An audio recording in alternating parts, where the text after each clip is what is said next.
High guys, welcome to my channel. माझं नाव आहे प्रियांका बनसोडे आणि आज मी बनवते आहे गोड शिरा आणि त्याचं साहित्य आहे हा भाजलेला रवा आहे, तूप, दूध घेतलं 1 ग्लास, काजू बदाम कट केलेले, साखर, वेलची पावडर, दूध, त्यामध्ये केसर टाकलं आहे मी थोडंसं म्हणजे त्याला कलर उतरेल म्हणून. आणि आता मी टोपामध्ये टाकते तूप 1 वाटी पूर्ण भरून आणि तेवढ्याच प्रमाणामध्ये मी आता टाकणार आहे त्याच्यामध्ये रवा.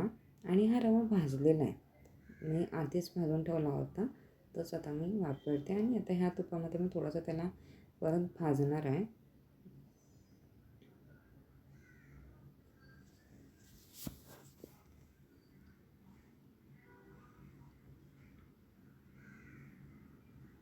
आता त्याच्यामध्ये मी टाकणार आहे बदाम आणि काजू जे कट केले होते, त्याला पण चांगले भाजून घ्यायचे आहे म्हणून त्याला मी आता टाकते म्हणजे ते करपायला नको म्हणून.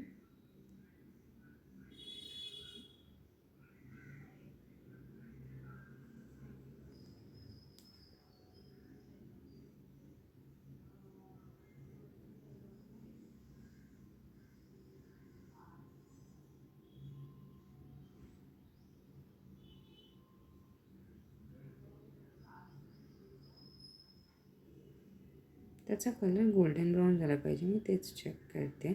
आता ह्याचा कलर गोल्डन ब्राऊन चांगला झालेला आहे. आता मी गॅस स्लो केला आहे आणि ह्याच्यामध्ये आता 1 वाटी साखर टाकली. जेवढ्या प्रमाणात मी तूप घेतलं आणि रवा घेतला आहे तेवढ्याच प्रमाणात मी 1 वाटी साखर घेतली आहे. त्याला आता चांगलं मिक्स करून घ्यायचं आहे.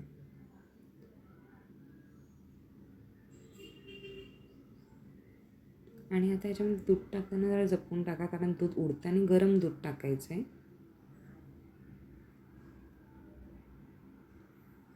दूध बिलकुल पण कोमट नसलं पाहिजे, ते गरम गरमच दूध असलं पाहिजे.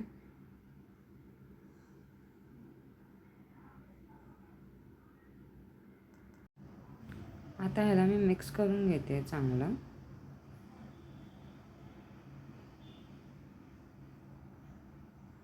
म्हणजे जर खाली साखर वगैरे चिकटली असेल तर ती चिटकू नये म्हणून. आता याच्यामध्ये मी केसरवालं दूध टाकते, त्याला मिक्स करते चांगलं. त्याला की चांगला येल्लो रंग आला आहे.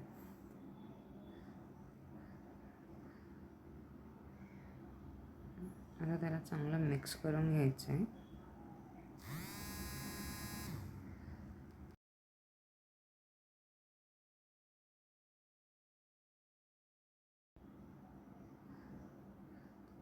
आता याला मिक्स करून झालं आहे. आता याला मी 5 ते 10 मिनटं, मी तर 10 मिनटं ठेवलं आहे झाकून. 10 मिनटानंतर त्याला सगळं हलवायचं आहे चांगलं.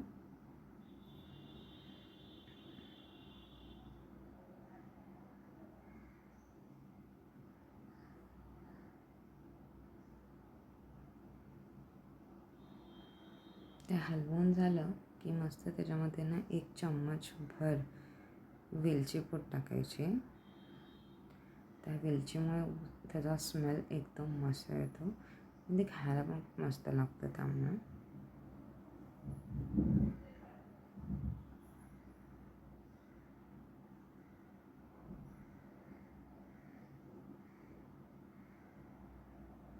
आता ते चांगलं मिक्स झालं की रेडी टू सर्व होऊन जातं.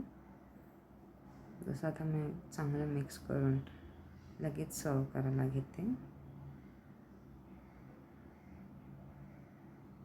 गाईस, तुम्ही पण बनवून बघा आणि मला नक्की सांगा की तुम्हाला कसं वाटलं आहे ते.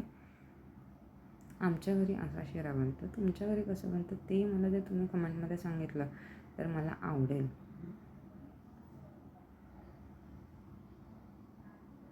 आणि अशा प्रकारे माझा शिरा तयार झाला आहे पूर्णपणे. Thank you for watching.